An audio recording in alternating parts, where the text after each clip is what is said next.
You're watching World TV. Kindly subscribe to our YouTube channel for more videos. Click on the subscribe button and the bell beside it. This will notify you once we drop a new video. Thank you.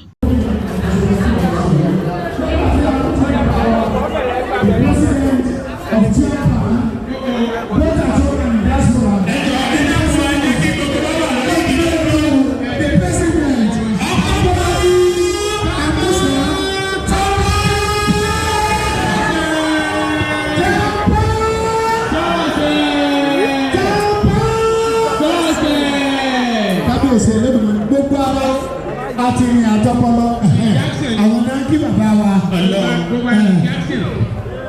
tíátà náà ni ọ̀gá mi Alhaji Sulaiman Akíkanjú Ọdẹ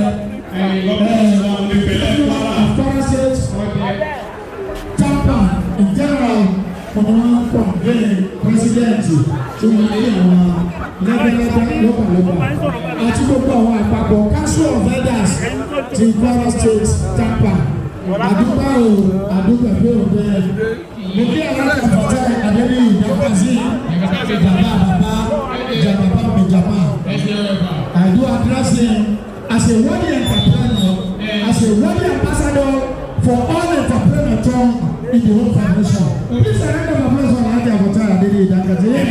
Thank you very much. Thank you very much.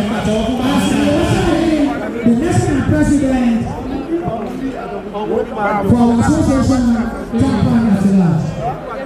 And I extend the senior to the Adejo president. To the Adejo president.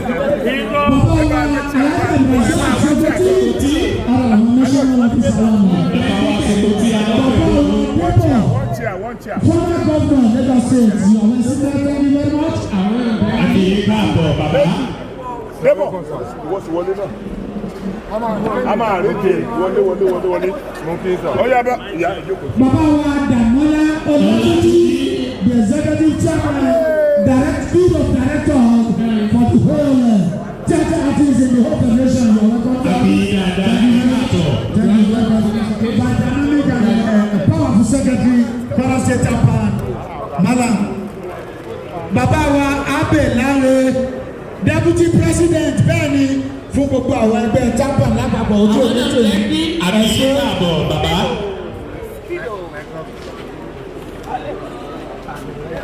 Bàbá wa Òjòjòlú bẹ́ẹ̀ ni náà mo fẹ́ bàbá wa.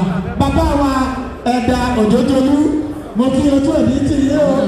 Bàbá Anísẹ́kọ́tì ẹ̀dùn ìgbàlẹ̀ mo ti ti alágbẹ̀dẹ ọ̀run. Bẹ́ẹ̀ ni bàbá wa Òjòjòlú bá ń bá sọ̀rọ̀ tíátà. Kí wọ́n tó wá ti bẹ́ẹ̀ kí wọ́n tó fọ́n káàkiri àgbáláyé Ìlọrin bíi ni wọ́n ti bẹ̀rẹ̀ bàbá wo òjòjò ní ojú òní tèyí ojú ìtìní alẹ́ ojú tẹ́bàrà nìkẹ́ àdúgbẹ́. Bàbá wa Òjòjòlú ara àwọn ìgbìmọ̀ májò ó bàjẹ́ fún ẹgbẹ́.